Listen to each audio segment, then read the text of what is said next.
मित्रांनो, good evening आणि Vedanta I S फाउंडेशनवर पुन्हा सगळ्यांचं एकदा स्वागत आहे. मी भूषण भुसारी. मित्रांनो, आज या लेक्चरमध्ये आपण पाहतो आहे या वर्षीचा मराठी लिटरेचरचा पेपर, मराठी साहित्य ज्याला म्हटलं जातं. सॉरी, उशिरा थोडासा पेपर माझ्यापर्यंत पोहोचला आणि त्वरित आता मी त्याच्यावरती तुम्हाला जे आहे या माध्यमातून आपण संपूर्ण व्याख्येसह विश्लेषण करण्यासाठी हे सत्र आयोजित केलेलं आहे. तर मित्रांनो, या वर्षीचा साहित्याचा पेपर माझ्या जीवनातला 2008-9 मध्ये माझा शेवटचा अटेम्प्ट आणि त्यानंतर 2024 पर्यंत जर पाहिलं तर मराठी लिटरेचरच्या विश्वामधला सर्वात सोपा पेपर जर कोणता आलेला असेल तर तो या वर्षीचा पेपर आहे, पहिला पेपर. पण तो सेकंड पेपर थोडासा टफ आहे आणि ते असतं UPSC मध्ये टफनेस आणि तो इझीनेस थोडासा असतो. तर बॅलन्स अप्रोचनी UPSC चालतं. तसं मी याच्या आधीच्या लेक्चरमध्ये सुद्धा तुम्हाला डिस्कस केलेलं आहे की कंबाइंड कट ऑफ आणि स्कोअर या पेपरमध्ये बनतो. मग तो GSचा असो किंवा ऑप्शनलचा असो. एक इझी आला निश्चितपणे दुसऱ्या सत्रामध्ये समजून जायचं की दुसऱ्या नंबरचा पेपर जो आहे थोडा टफ येणार पहिल्या पेपरपेक्षा. तर याच्यातला सर्वात सोपा हा पहिला पेपर आहे. चला, वेळ वाया न घालवता आपण मुख्य सदराकडे आपल्या जे आहे वळूया. तर कंपल्सरी पहिला क्वेश्चन सेक्शन ए एकदम सिंपल आहे. मराठी लिटरेचरचा सिलेबस एकदम शॉर्ट आहे आणि सर्वात महत्त्वाचं म्हणजे पहिल्या सेगमेंट मधलेच क्वेश्चन या ठिकाणी जे आहे तुम्हाला विचारलेले आहे. तर बोली भूगोल संकल्पना स्पष्ट करून अहिराणी बोलीचे वेगळेपण नोंदवा. अहिराणी, डांगी, कोकणी, खानदेशी आणि वऱ्हाडीमध्ये सुद्धा दोन, एक घाटाखालची दुसरी घाटाच्या वरची, अशा दोन वऱ्हाडी भाषेच्या उपबोली भाषांचे सामान्यपणे वेगळेपणा किंवा विशेषता या ठिकाणी नोंदवायच्या होत्या. तेच अहिराणीच्या संदर्भात आहे. तर बेसिकली अहिराणी बोलला जाणारा जो प्रदेश आहे त्याचं भौगोलिक नकाशामध्ये जर तुम्ही जे आहे महाराष्ट्राचा नकाशा घेऊन किंवा सेपरेट अहिराणी ज्या प्रदेशामध्ये बोललं जातं तर अहिराणी म्हणजे खानदेश, जळगाव, भुसावळ या टापूमध्ये तुम्हाला जे आहे बोललं जातं. त्यानंतर डांगी प्रदेश त्याच्यावरचा आहे. धुळे, नंदुरबार आणि गुजरातच्या बॉर्डरवरचा जेवढा काही प्रदेश आहे. या प्रश्नामध्ये काय करायचं, कारण बोली भूगोल विचारलाय ना आपल्याला, तर या ठिकाणी थोडा मॅपचा वापर केला असता तुम्ही तर विशेष मार्क्स तुम्हाला या ठिकाणी मिळाले असते. अनेकांना साहित्यामध्ये आजकाल खूप जास्त मार्क्स येत आहे. हिंदी साहित्य आणि दिल्लीमध्ये जी एक मुवमेंट चालली त्याच्यानंतर तिथे प्रभाव आहे हिंदी भाषिक राज्यांच्या स्वरूपामध्ये. पण तो आश्चर्य वाटतं की मराठी भाषिक असूनही लोक मराठी साहित्य ॲज अन ऑप्शनल पेपर का निवडत नाही. त्याचं सायली मेहत्रे तुम्ही पाहिलेलं असेल, मराठी साहित्य घेऊन सुद्धा त्या IAS झाल्यात. तर होतं, अशातला काही भाग नाही आहे. परंतु थोडासा जो आहे आपल्याला कलात्मक आणि थोडंफार एक रसिक सौंदर्यात्मकतेचा माइंडसेट या पेपरमध्ये असण्याची गरज असते. आता तो बहुधांकडे नसतो. तर बोली भूगोल या ठिकाणी भूगोलाचा मॅप किंवा भौगोलिक प्रदेशाचं वर्णन तुम्हाला जर या ठिकाणी केलं असतं आणि अहिराणीवर त्याचे प्रभाव कशा पद्धतीनं पडले असते, मग त्या ठिकाणचं प्रेसिपिटेशन पर्सेंटेज, त्या ठिकाणचं व्हेजिटेशन, त्या ठिकाणचं सॉइल, त्या ठिकाणचं ऑक्युपेशन, त्याच्यानंतर ह्युमन पॉलिटिकल, या सगळ्या गोष्टींना संमिश्र स्वरूपामध्ये अहिराणी बोलीच्या वेगळेपणाला एक नवीन वळण कसं लागतं हे जर स्पष्ट केलं असतं तर फार उत्तम झालं असतं. आणि हेच पुढच्या येणाऱ्या लोकांना सुद्धा मी या ठिकाणी सांगू शकतो.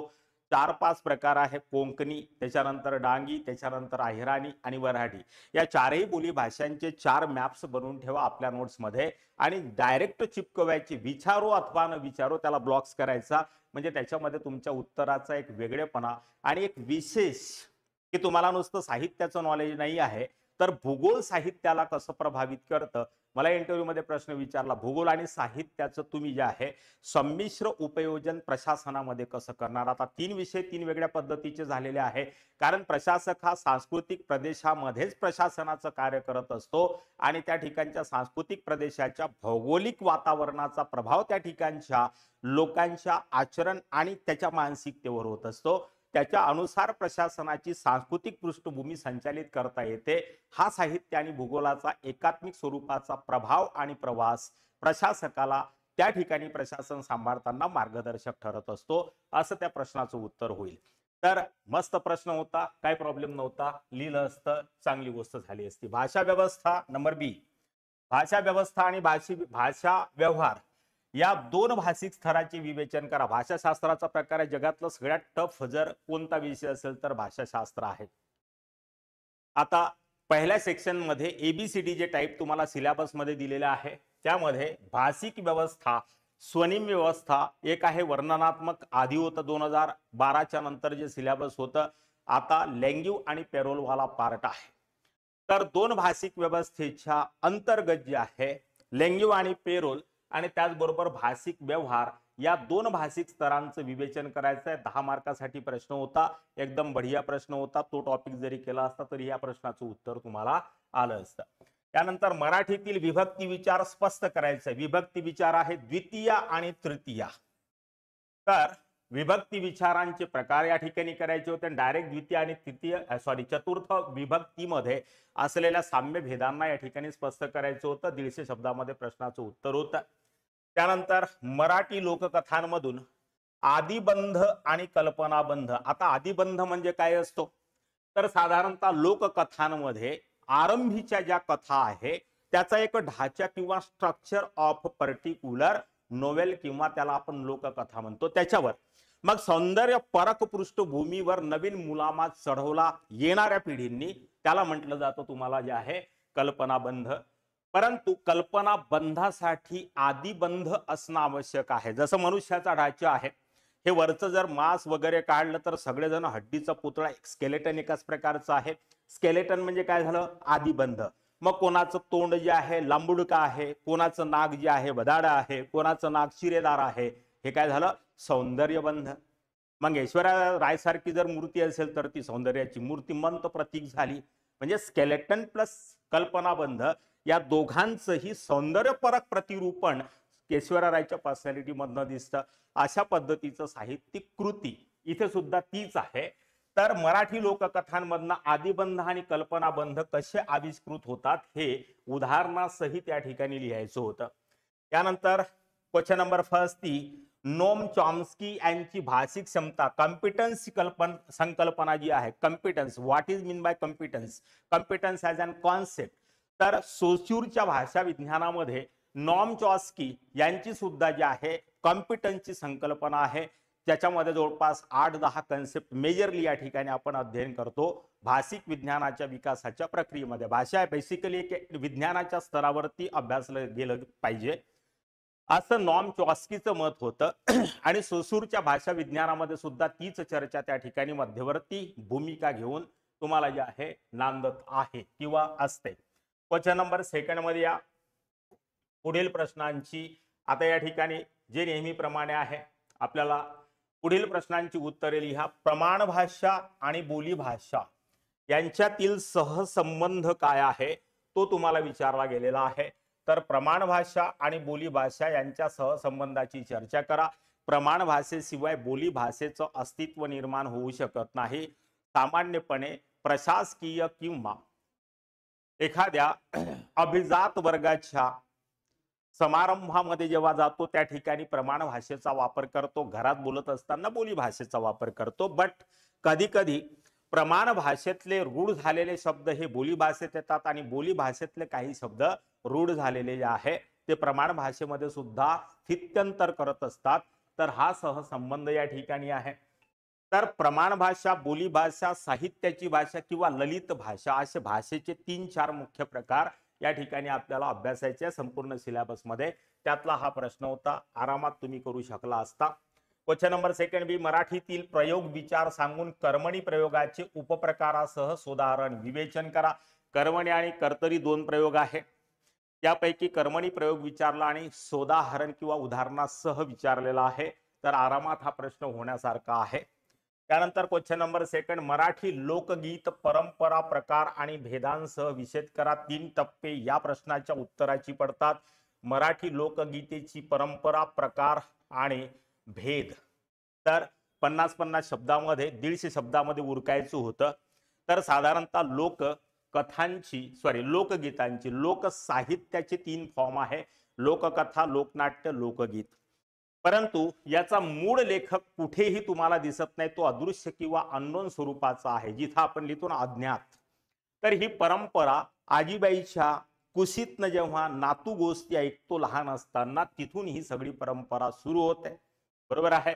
मग त्याचे प्रकार, मग त्याच्यामध्ये बोधकथा आहे, त्यामध्ये हास्यकथा आहे, त्यामध्ये हॉरर टाईप आहे, भूत आला है ना. या सगळ्या भूताखेताच्या गोष्टी ज्या आहे त्या भूलभुलैया सिनेमामध्ये तुम्हाला मंजुलिका कशा पद्धतीने ज्या आहे त्या कॅरेक्टरमध्ये घुसते. तर तिची आजी तिला लहानपणी भूतापेताच्या गोष्टी सांगायची.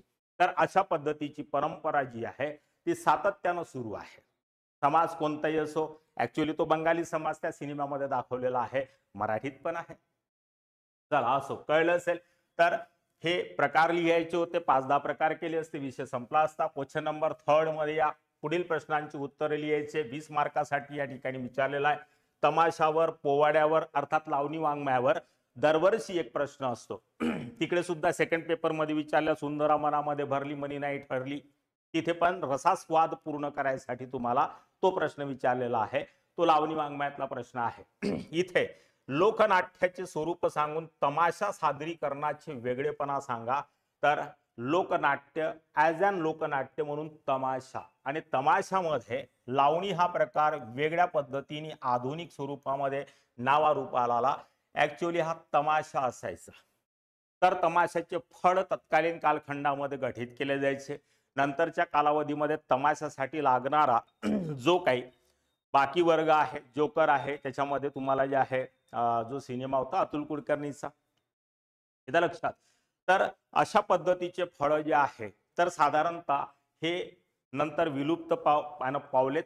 त्यानंतर याचा खर्च सुद्धा वेगळा होऊ लागला. त्यानंतर ज्या बोलपटांचं विश्व विकसित झाल्याच्या नंतर तमाशाकडे बघण्याचा दृष्टिकोन लोकांचा फार वेगळ्या पद्धतीचा झाला आणि इथून तमाशाचा हा फॉर्म जो आहे समाप्त होतो. तो आज गौतमी पाटीलच्या केवळ लावणी, आता ती लावणी नाहीये, ते साधारणतः जे आहे तिकडचं जे आहे ना हरियाणा, बिहार तिकडच्या भागामध्ये जो डान्स असतो तो अगदी त्या पद्धतीचा डान्स आमच्याकडे सुरू आहे सध्या असो. त्यानंतर जे आहे क्वेश्चन नंबर 3B, भाषेचे स्वरूप स्पष्ट करून भाषेचं कार्य लिहायचं आहे. तर भाषेचं कार्य एक सांकेतिक प्रणालीचं असतं. मुख्य लोक जे आहे ते संकेताच्या माध्यमातून असतं. ट्रॅफिक सिग्नलवर जेव्हा लाल बत्ती सुरू होते तेव्हा आपल्याला थांबण्याचा इशारा दिला जातो. तिथं काही भोंगेण्या लावलेल्या आहे, लाल बत्ती झालेली आहे, प्लीज गाडी थांबवा. संकेत आहे ना, संकेत आहे. तर याचा अर्थ जे आहे निर्देशित भाषा आणि लिखित स्वरूपाची भाषा, दोनच प्रकार आहे बेसिकली. एक मौखिक भाषा, दुसरी सांकेतिक भाषा. यालाच लँग्वेज आणि पॅरोल या अर्थाने या ठिकाणी घेतलं जातं. तर भाषेचं स्वरूप स्पष्ट करायचं होतं, भाषेचे कार्य लिहायचे होते. भाषेशिवाय जे आहे काहीही संपादित होऊ शकत नाही, येतं लक्षात. तर अगदी पैदा झाल्यापासून तर मरेपर्यंत माणूस नुसतं भाषेमध्येच काय करत असतो, विचारांची देवाणघेवाण, भावनांचं आदान प्रदान आणि अन्य मानसशास्त्रीय आदान प्रदान किंवा देवाणघेवाणीची संपूर्ण प्रक्रिया भाषेच्या माध्यमातूनच काय होते, संपादित होते. त्यानंतर विशेषण आणि क्रिया विशेषण यातला फरक सांगून क्रिया विशेषणाच्या प्रकाराचे विवेचन करा. तर विशिष्ट क्रियेच्या संदर्भात विशिष्ट माहिती प्रदान करणारं तर विशेषण आणि क्रिया विशेषण यातला सामान्य भेद आहे. ग्रामरचा क्वेश्चन आहे, कमीत कमी 20 मार्काचं ग्रामर या ठिकाणी सिलेबस मध्ये आपल्याला असतं, जिथे तुम्हाला पहिल्याच सेक्शन मध्ये मराठीच्या बोली, मराठीचं व्याकरण, पार्ट ऑफ स्पीच आहे, केस सिस्टमचा आणि प्रयोग विचार आहे. 3 टॉपिक्स आहे. 3 टॉपिक वरचे प्रश्न या ठिकाणी तुम्हाला विचारलेले आहे. नंतर क्वेश्चन नंबर 4 आहे, धातू म्हणजे काय हे सांगून क्रियापदाचे प्रकार स्पष्ट करा. एकदम सिंपल आहे. त्यानंतर क्वेश्चन नंबर 4B आहे, प्रमाण भाषेपेक्षा वऱ्हाडी बोली कशी वेगळी ठरते, उदाहरण लिहा. तर या ठिकाणी नागपूरच्या घाटाच्या वरची, नागपूरच्या घाटाच्या खालची. तर वऱ्हाडीमध्ये आधीच आरंभी बोललो मी की 2 प्रकार या ठिकाणी उपप्रकार पडतात, एक घाटाच्या वरची, दुसरी घाटाच्या खालची. येतं लक्षात. नागपूरच्या पलीकडे गेला प्रमाण भाषेमध्ये ज्याला तू म्हणतो आपण है ना, तर नागपुरी खडी बोलीमध्ये तू न है ना आपण म्हणतो चालला का, तर वऱ्हाडीमध्ये किंवा नागपूरच्या घाटाच्या वरती चालला का है ना. म्हटले या अशा उच्चारण प्रक्रियेमध्ये थोडासा भेद आहे. आता त्याचं कारण असं आहे की हा मध्य प्रदेश जो आहे हा पूर्वी तुम्हाला माहिती असेल की आपण सीपी अँड बेरार किंवा सेंट्रल प्रोव्हिन्सेस अँड बेरार या प्रांतातले काय होतो, निवासी होतो. इकडे महाराष्ट्राचा हा प्रदेश आहे असं समजूया. तर साधारणतः या ठिकाणी मध्य प्रदेशचा बैतूल, छिंदवाडा, त्यानंतर बालाघाट, त्याच्यानंतर परासिया हे दक्षिणेकडचे 4 जिल्हे आणि विदर्भाचे हे जवळपास 12 जिल्हे हा बेसिकली बुरहानपूर प्रांताचा भाग होता आणि यालाच आपण सीपी अँड बेरर म्हणायचो. आपण मध्य प्रांताचा हिस्सा होतो. नागपूरला जे वर्तमानात रवी भवन आहे जिथे एमपीएससी राज्यसभेचे इंटरव्ह्यू चालतात, तर स्वतंत्र भारतामध्ये या ठिकाणी सौराष्ट्र आणि मध्य प्रदेशाचे पहिले चीफ मिनिस्टर पंडित रविशंकर शुक्ल यांच्या हे महाराष्ट्राचे म्हणजे वर्तमान महाराष्ट्र ज्याला म्हणतो आपण तत्कालीन मुख्यमंत्री होते आणि रविशंकर शुक्ला यांच्या नावावरती यांच्या स्मृती प्रित्यर्थ जे रवी भवन आहे तर त्याची स्थापना नंतर इकडचे जिल्हे आणि इकडचे जिल्हे महाराष्ट्रामध्ये समाविष्ट करण्यात आले आणि हा टोटल विदर्भाचा भाग वर्तमानात आपण ज्याला म्हणतो तो याच्या पूर्वी मध्य प्रदेशचा भाग होता. म्हणजेच काय, आता या ठिकाणी बेसिकली इथे सांस्कृतिक संदर्भात आणि सामाजिक संदर्भात 2 संस्कृती आणि 2 समाजाची विभागणी होते. हा घाट बालाघाटाच्या वरत म्हणजे हे घाटाच्या वरची आणि हे घाटाखालची, तर दोन्ही ठिकाणी फरक तुम्हाला प्रमाण आणि बोली भाषेमध्ये बोलताना अशा पद्धतीने भौगोलिक संदर्भामध्ये दिसून येतो. तर भूगोलाची ही प्रक्रिया सामाजिक आणि सांस्कृतिक विभाजनासहित भाषेला सुद्धा विभाजित कसं करतं हे या ठिकाणी आपल्याला लक्षात ठेवायला पाहिजे. अशाच प्रकारे जे आहे राजस्थानमध्ये मेवाड आणि मारवाड या दोन्ही ठिकाणच्या भाषांना अरावली पर्वताचा जो मध्यवर्ती भाग या ठिकाणी तुम्हाला दिसतो, माउंट आबू, त्यानंतर माउंट सरगा, माउंट जरगा, माउंट सेर यांनी सुद्धा या ठिकाणचं सांस्कृतिक आणि सामाजिक विभाजन केलेलं आहे आणि यूपीएससीने हा प्रश्न विचारून घेतलेला आहे. त्याच्यामुळे चिंता नको, तुम्हाला हे माहित असलं पाहिजे. आणि म्हणून आधीच सांगितलं, जेव्हा कधी बोली भाषेचा अभ्यास करतो ना आपण, तेव्हा या ठिकाणी भौगोलिक नकाशावर अभ्यास करा आणि त्याचे डायग्राम्स बनवून घ्या. विशेष मार्क्स तुम्हाला मिळतील या ठिकाणी. चला, हे झालं.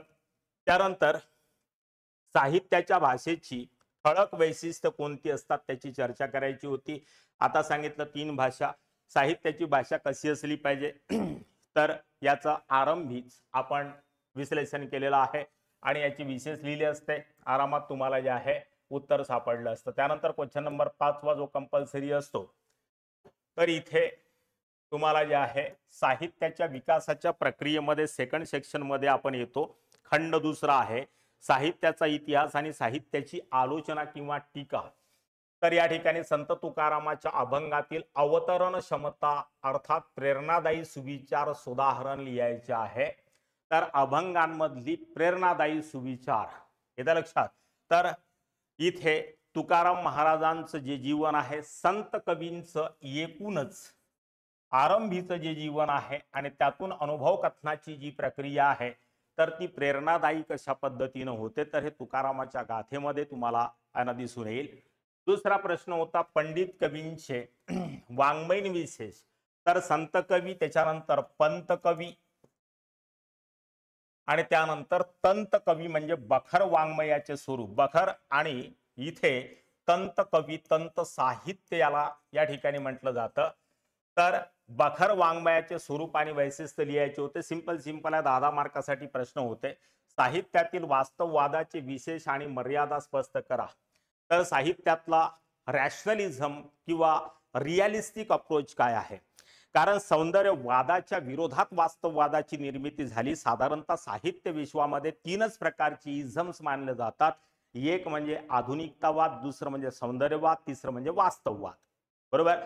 तर सौंदर्यवादाचा इतका भयंकर म्हणजे जसं आता वर्तमानात फोन है ना, म्हणजे तुम्ही जे आहे पाणीपुरीच्या गाडीवर जरी गेला तर तिथेही सेल्फी खेचली आणि ते आपल्या फेसबुकमध्ये टाकून दिली.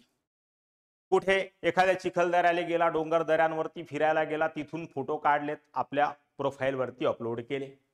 तर बाकीच्या इतर नातेवाईकांना किंवा तुमच्या इष्टमित्रांना असं वाटतं किती सुखी जीवन आहे, रोज फिरायला जातो, कुठेतरी खातो, किती चांगलं जीवन आहे. वास्तविक पाहता घराच्या मागच्याच ठिकाणचं हे लोकेशन असतं. अनेकदा माणूस अशा पद्धतीनं ठगला जातो.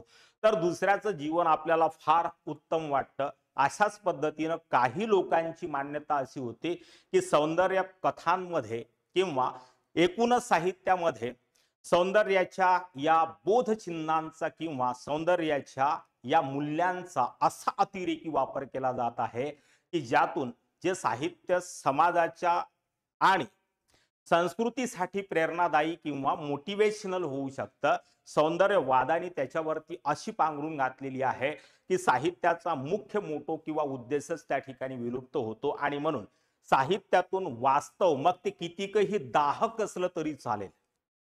हेच मग नंतर दलित साहित्यातून प्रकट होतं. आठवणींचे पक्षी, त्याच्यानंतर जे आहे दया पवार बलुत, त्यानंतर ज्या नामदेव ढसाळांच्या कवितांमधनं ते प्रस्तुत होतं किंवा प्रकट होतं.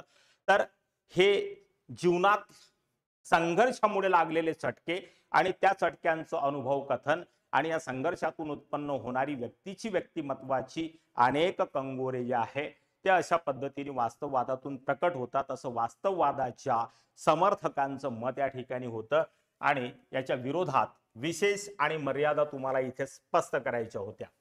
यानंतर क्वेश्चन नंबर 5 आदिबंधात्मक समीक्षेची संकल्पना स्पष्ट करा. साहित्याची समीक्षा टॉपिक आहे आपल्याला. आता याच्यामध्ये इतक्या समीक्षा आहे की जेवढे काही समीक्षक आहेत ते आपापल्या प्रकृतीने जे आहे साहित्य कृतींचा विश्लेषणात्मक आढावा घेत असतात. आता वास्तविक पाहता हा प्रश्न थोडासा जो आहे टफ असू शकतो, कारण अशा पद्धतीने आदिबंधात्मक समीक्षेचं कुठेच तुम्हाला उल्लेख फार तुकड्या तुकड्यांमध्ये दिसतं. पूर्ण जेवढं काही आपण समीक्षेचे ग्रंथ मराठी विश्वामध्ये वाचतो त्या ठिकाणी असं आदिबंधात्मक समीक्षेचा एक प्रकार म्हणून कुठेच उल्लेख तुम्हाला दिसणार नाही. आता मगाशी जे आदिबंध म्हटलं मी, तर स्ट्रक्चर, तर साहित्य कोणतंही 4 साहित्याचे प्रकार मानतो आपण: कथा, कादंबरी, नाटक, कविता.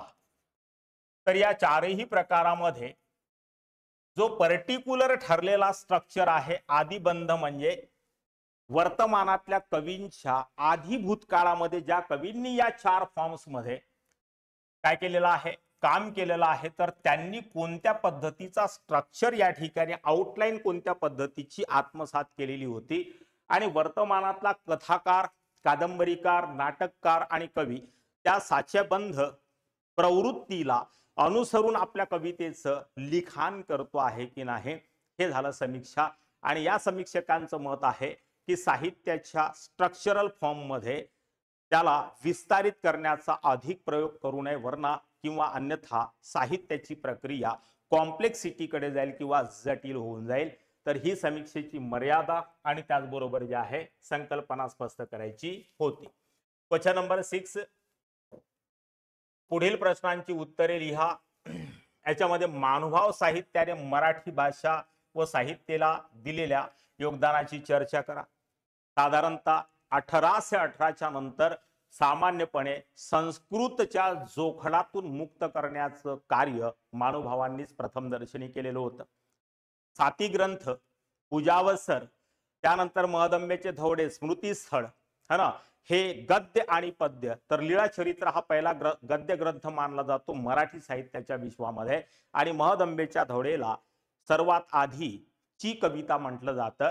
तर इसवी सन 1818 पासून समोरच्या साहित्याची जडणघडण महानुभाव साहित्यातूनच होते आणि लीळाचरित्र त्याचं काय करतो, प्रातिनिधित्व करतं. विजय तेंडुलकर प्रत्येक ठिकाणी विचारतो, आतापर्यंत लगातार 2-3दा हा प्रश्न या ठिकाणी जे आहे रिपीट झालेला आहे. तर नाट्यलेखनाचे वेगळेपण सोदाहरण लिहायचे होते. त्यानंतर हना आपटे पण लक्षात कोण घेतो यांची कादंबरी आहे. हरिभाऊ यांचं टोपण नाव आहे. तर हरिभाऊ नारायण आपटे यांच्या कादंबरीचे विशेष साधार विवेचन करायचे होते. तर पण लक्षात कोण घेतो, अति सुंदर कादंबरी या ठिकाणी हरिभाऊंची आहे. तर साधार विवेचन या ठिकाणी करायचं होतं. तर बेसिकली कादंबरीच्या विश्वामधलं हे नावाजलेलं नाव आहे आणि इथूनच कादंबरीचा एक समृद्ध कालखंड सुरू होतो. परिणामी हरिभाऊंचं योगदान जे आहे विशेषत्वानं महत्वपूर्ण होतं. तर त्याचे आधार कोणते कोणते होते हे आपल्याला या ठिकाणी लिहायचे आहे. त्यानंतर क्वेश्चन नंबर 7 आहे, महात्मा ज्योतिराव फुले यांच्या साहित्यातील आधुनिकतेचे स्वरूप उलगडून सांगा. प्रत्येक वर्षी हा प्रश्न असतो. शेतकऱ्यांच्या आसूड आणि सार्वजनिक सत्यधर्म या 2 कादंबऱ्या आपल्याला सेकंड पेपर मध्ये सुद्धा आहे. तर त्याचा रेफरन्स या ठिकाणी घेऊन जो आहे या प्रश्नाचं उत्तर आपल्याला सांगायचं होतं. यानंतर साहित्य समीक्षेचे स्वरूप सांगून वाङ्मय व्यवहारातील समीक्षेची आवश्यकता अधोरेखांकित करा. तर साहित्य विश्व परिपक्व होण्यासाठी समीक्षक असण्याची गरज आवश्यक असतं. येतं लक्षात. तर वाळा चिरेबंदी आणि त्यानंतर जे आहे दभी कुलकर्णींची समीक्षा त्यावरती झाल्याच्या नंतर जे आहे अनेक पद्धतीच्या साहित्यिक विश्लेषणाच्या प्रक्रिया अस्तित्वात येतात आणि त्यानंतर साहित्य विश्व जे आहे समृद्ध करण्यासाठी समीक्षकाची आवश्यकता. कारण टीकाकार नसेल, समीक्षक नसेल तर प्रत्येक कथाकार, कादंबरीकार, नाटककाराला, कवीला हे वाटू शकतं की आपण ज्या आकृतीबंधाचा वापर या ठिकाणी करतो आहे ते समूळ बरोबर असतं.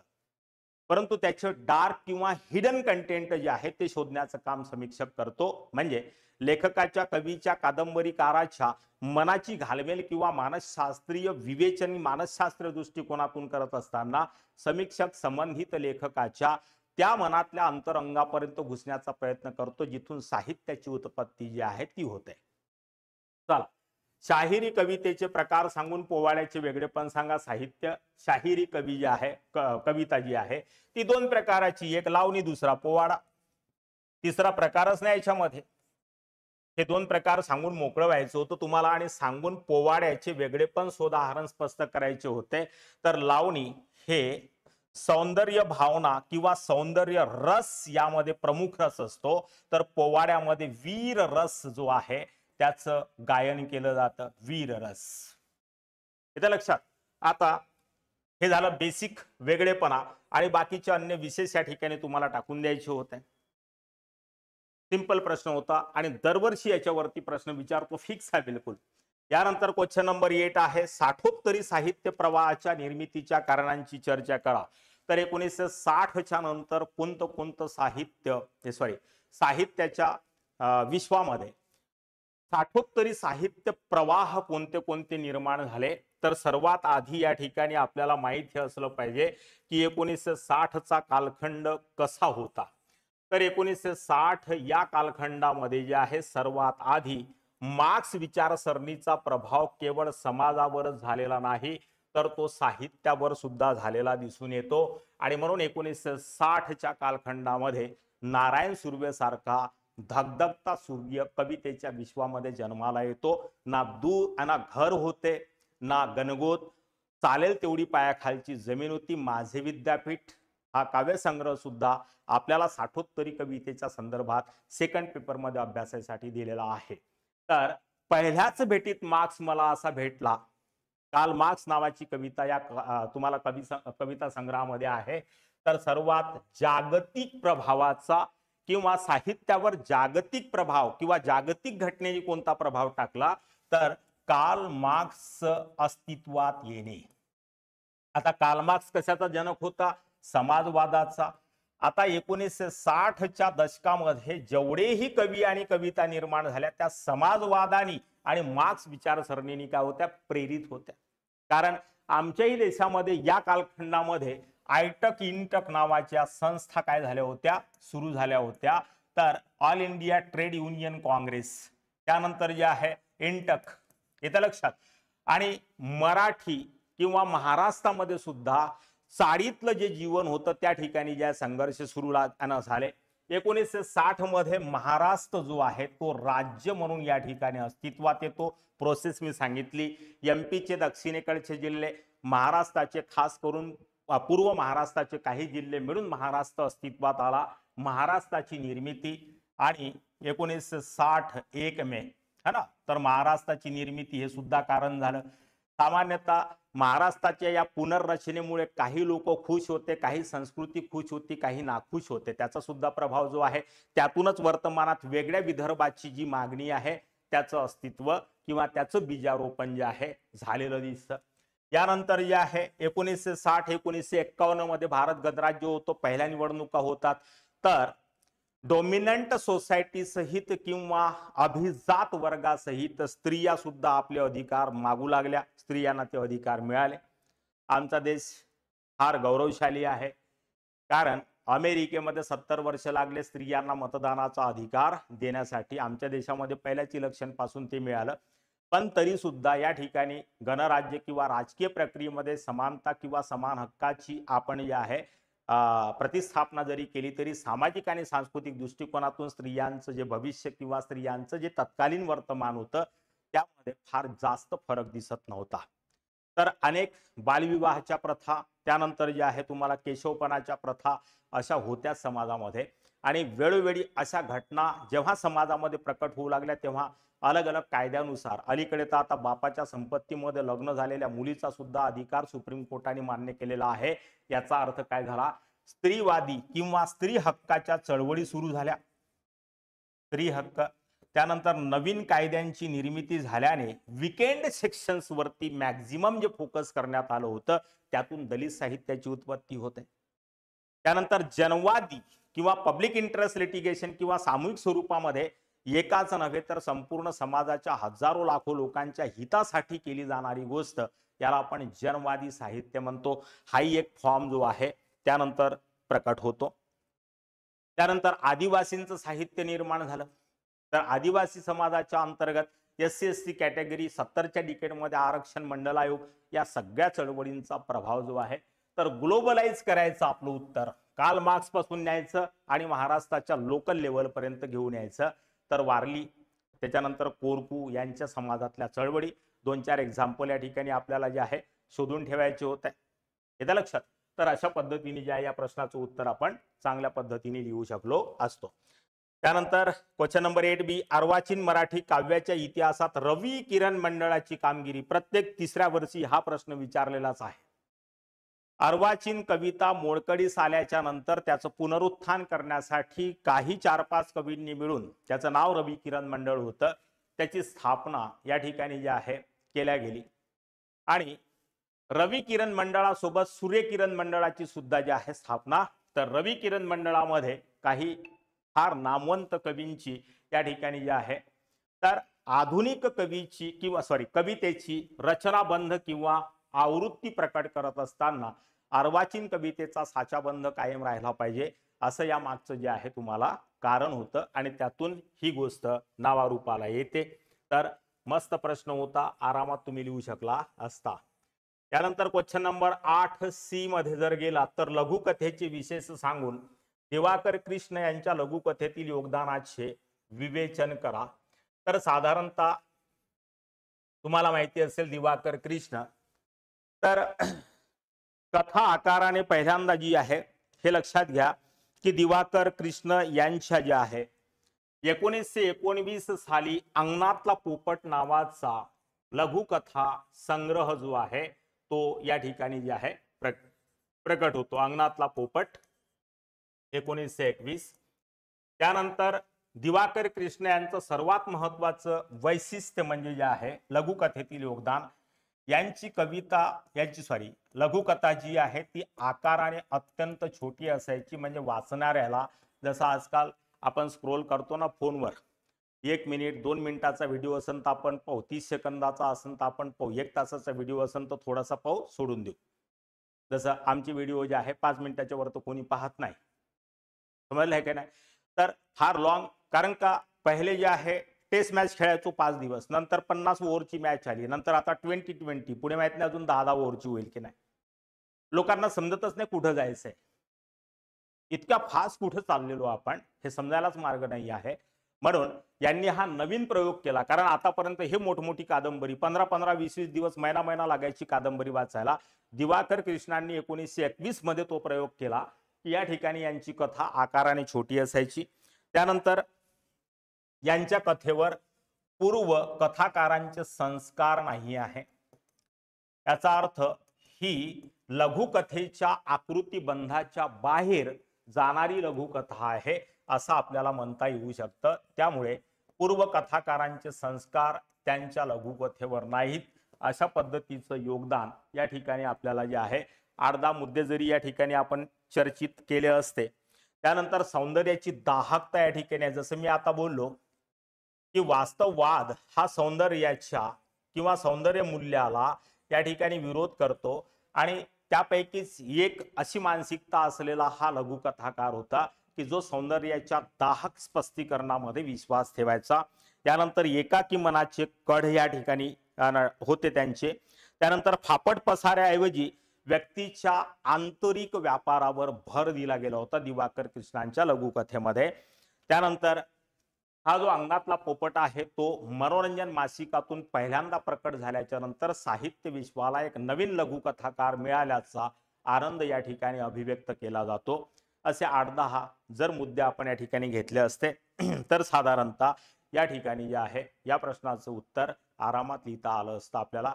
वास्तविक पाहता हा जो प्रश्न आहे 8C तो आपल्या सिलेबस मध्ये नाहीये कुठे, परंतु हा आधुनिक प्रवाहातला भाग आहे. तर दिवाकर कृष्णांचं नाव तुम्हाला कुठे दिसणार नाही, परंतु प्रवाहाचा जर विचार केला तर मग त्यांचा समावेश या ठिकाणी होतो. कारण मला एक दोघांनी प्रश्न विचारला की सर दिवाकर कृष्ण तर सिलेबस मध्ये नाहीये, परंतु मग प्रवाहाशी संबंधित संबंध आहे, त्यामुळे परंपरागत कवी किंवा लघुकथाकार सुद्धा विचारले जातील आणि भविष्य काळातले सुद्धा तुम्हाला विचारले जातील. तर मित्रांनो असा होता हा मराठी साहित्याचा पहिला पेपर UPSCचा जो या 2024 मध्ये झाला. बस पुढे सुद्धा सिंपल सिलेबस आहे, जास्तीत जास्त 1.5-2 महिन्यामध्ये कंप्लीट होणारा सिलेबस आहे. फक्त थोडासा रसास्वाद तुम्हाला घेता आला पाहिजे. कथा कादंबरी नाटक कवितेचं विश्व तुम्हाला थोडं परिचित असलं पाहिजे, थोडासा इंटरेस्ट पाहिजे, बाकी सगळं अवेलेबल आहे. तर अतिउत्तम मार्क्स या ठिकाणी येऊ शकतात आणि सहज मार्क्स येऊ शकतात. दुसरं हा पेपर जो आहे मराठी माणूस चेक करतो. आमच्या देशात कितीही नाही म्हटलं तरी रिजनलिझमचा कन्सेप्ट थोडासा आहे. तर त्या अनुषंगाने ज्या 1-2 मार्क्स जरी UPSC सारख्या एक्झाम मध्ये आपल्याला जास्त दिले गेले किंवा पडलेत तर त्याचा आनंदच आपण साजरा केला पाहिजे, ज्याच्यामुळे तुमची रँक जी आहे ती चांगली होते. बऱ्याच लोकांनी मराठी लिटरेचर घेऊन सुद्धा पास केलेलं आहे, चांगल्या रँक्स घेतलेल्या आहे. तर ज्यांचं मराठी लिटरेचर घेण्याचा विचार आहे ॲज अन ऑप्शनल त्यांनी बिलकुल बिनधास्त घेऊ शकता. कारण सध्या साहित्य विश्व जे आहे ते अतिउत्तम आणि पास होणे इतपत चांगले मार्क्स तुम्हाला सध्या प्रदान करून देत आहे. तर येणाऱ्या भविष्य काळामध्ये तुम्ही या परीक्षेची तयारी करत असताना शुभेच्छा देतो. आणि या पेपरचं दुसऱ्या पेपरचं विश्लेषण जे आहे मराठी लिटरेचरच्या पेपर सेकंडचं विश्लेषण जे आहे ते भविष्यात तुमच्यासाठी पुन्हा सादर मी करून देईल, तेही व्याख्येसह. तोपर्यंत थँक्यू. जय हिंद. धन्यवाद.